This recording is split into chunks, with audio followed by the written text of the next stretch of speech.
Alright, chapter 11-5 of The Forgotten Soldier, Guy Sajer. Gets pretty good here, so buckle your seatbelts, baby. Let me drink a little more beer. Alright, here we go.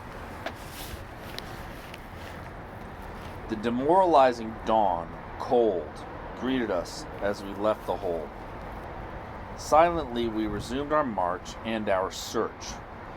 Everything was quiet, as if paralyzed by the cold. As dangerous an enemy as the Red Army. For a long time we walked parallel to a frieze of barbed wire, coated with frost. The fog, which had not yet lifted, clung to the wire in minute drops which froze instantly. Toward the end of the morning, 2/3 of our group at last found their regiment, whose officers were able to tell us the approximate position of the other two regiments we still had to find. More precisely, for the 16 of us still at loose ends, we were looking for 2 regiments and 3 companies. The young recruit and I, for example, belonged to separate companies, and the weather was no help. The inescapable necessity of trial and error added a considerable number of miles to our progress. We grew increasingly angry. How could our instructions have been so vague?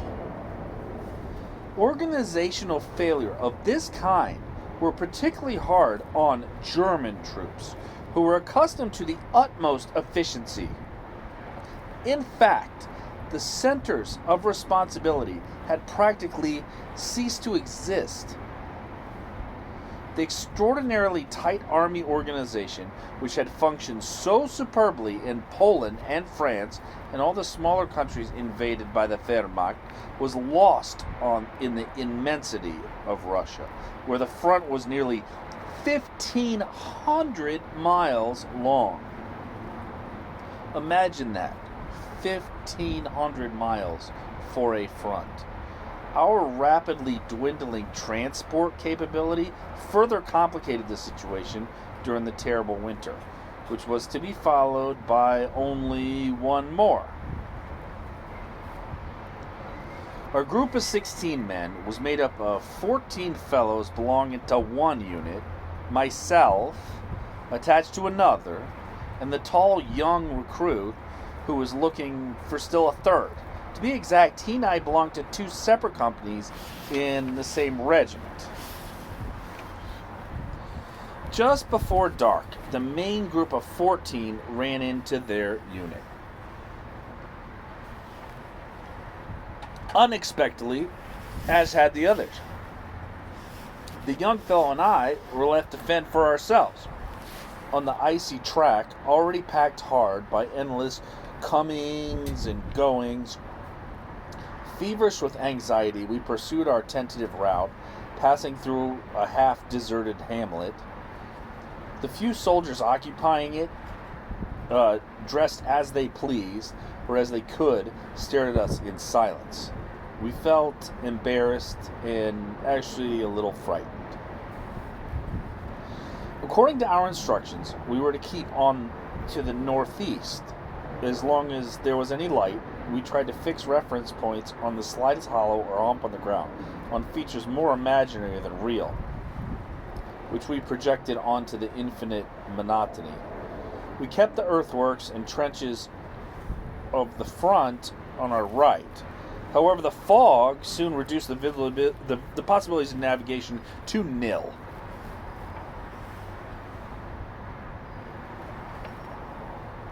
Despite my youth, it seemed that circumstances required me to assert myself. The other fellow was looking at me with wild, questioning eyes. I suggested digging a hole deep enough to cover with our 2 canvases to make a shelter for the night. This idea terrified my companion, who wanted to keep going. Our regiment must be quite close now, he said. You're crazy, I said. We can't keep on like this. We'll only get completely lost, and then the wolves will eat us. Wolves? Yes, wolves! And there are plenty of other things about Russia even worse than that. But they but they could come after us right here too? Of course! If we're in the open. But once we're under canvases, they leave us alone. And then if they do come, we shoot them. Well, then it comes to the same thing, and by tomorrow we won't remember any of the directions. We're following a sort of track, aren't we? We'll keep on with it tomorrow, and that's that. Believe me, it's the best thing to do. I finally persuaded him to do as I said. We had just begun to attack the hard, rough ground with our picks when we heard the sound of an engine. "A truck!" the young fellow shouted. "A truck? You're crazy. Don't you hear the treads?" He stared at me. "A tank? Is it a German tank?" "How the hell would I know?" But we're behind our lines, aren't we?" "Oh, for God's sake, of course! I hope so." People who need long explanations at moments when everything depends on instinct have always irritated me. What are we going to do? Get the hell off the track and try to hide in the snow. I was already moving back. The noise had grown terrible. The tank was nearly on top of us and was totally invisible. I know of no other experience which twists the guts harder than that. We waited for what seemed an eternity before we perceived a squat silhouette sliding smoothly over the ground. The noise was overwhelming.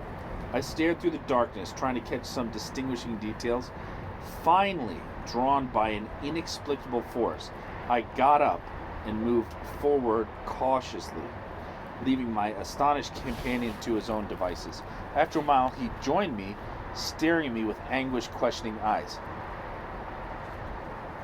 "It's a tiger, one of ours. We got to try to catch it." "Let's run after it." "We have to be careful, though. They might think we're Russians. But if we kept up with them, they could take us along." "Exactly." We began to shout like madmen, running after the tank with some anxiety, but as hard as we could. The noise of its engines drowned out our voices, and it passed us by. "Grab your things," I yelled at the crew. "We've got to gallop behind them. We got to catch them." We began to run along the ruts left by the treads. Although the tank was moving slowly, it was still going faster than we could run. We were already gasping for breath. I quickly realized that we were never going to catch it, and that we would have to take a chance.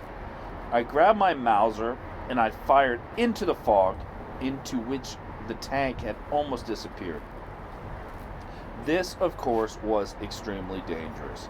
The tank crew might think they were being attacked and let us have it with their machine guns. The tank stopped. They must have heard the shot. We shouted, "Kamerad!" as loudly as we could. The engine was idling. It was making much less noise. We heard someone from the turret. "Was ist da?" We rushed forward, drawing on all our strength. We were now very close. The fellow in the turret must surely have had his finger on the trigger. "Only two of you?" he yelled when we could see us. "What the hell are you doing here?" "We're trying to find our unit, comrade. We're lost." "I'm not surprised. We're lost too." We noticed with relief that he was wearing a white helmet stenciled with tiger stripes, which meant he belonged to the Gross Deutschland. We explained our situation, and they pulled us into the tank. "You're both Gross Deutschland?" "Yes." The interior of the tank, which seemed to be painted with orange lead, was filled with a dim yellowish light of metal mechanic's lamp which hung from the ceiling. There were two fellows in the turret and probably a couple more up front. The engine made so much noise that it was impossible to talk, but it warmed the air agreeably and filled it with the smell of hot oil and exhaust. Despite the ample dimensions of the turret, the steering gear and ammunition cases took up so much room it was a squeeze to fit us in. The tank commander was keeping his eyes and his ears open, thrusting his head from the turret at close space intervals. He wore a thick winter hat, which looked quite Russian. The tank crew told us that they too were looking for their unit. Some engine trouble had held them up for nearly 2 days. Now they're trying to orient themselves by the batteries and companies they passed. A dangerous business, because a solitary tank is like a blinded animal. They didn't have a radio, and their group leader seemed to be doing nothing about it. Classified them as missing. They also told us that the new Panzers were coated with a magnetic anti-mine paste and exterior fire extinguishers. The most dangerous weapon for them was still the rocket launchers, which the Russians had perfected after encountering our Panzerfaust. They said that none of the Russian tanks could stand up to our Tigers. In the spring, on the Romanian front, we would see the Tigers in action for ourselves. The T-37s and KW-85s discovered the Tigers' superior for themselves, the hard way. An hour later, the tanks stopped. "A signpost!" shouted the commander. There must be a camp near here. It had begun to snow, large feathery flakes which clung to every surface. A post bristling with signs loomed unexpectedly out of the darkness. One of the crew brushed the snow off the signs with his gloved hand and read out the directions. It seemed that the company the young crew was looking for, along with 3 or 4 other officers, was somewhere to the east. The rest of the regiment was to the northeast, which was the way the tank was headed. The young soldier who was arriving at the front for the first time had to say goodbye and walk off alone into the darkness. I can still see the expression of terror on his white face.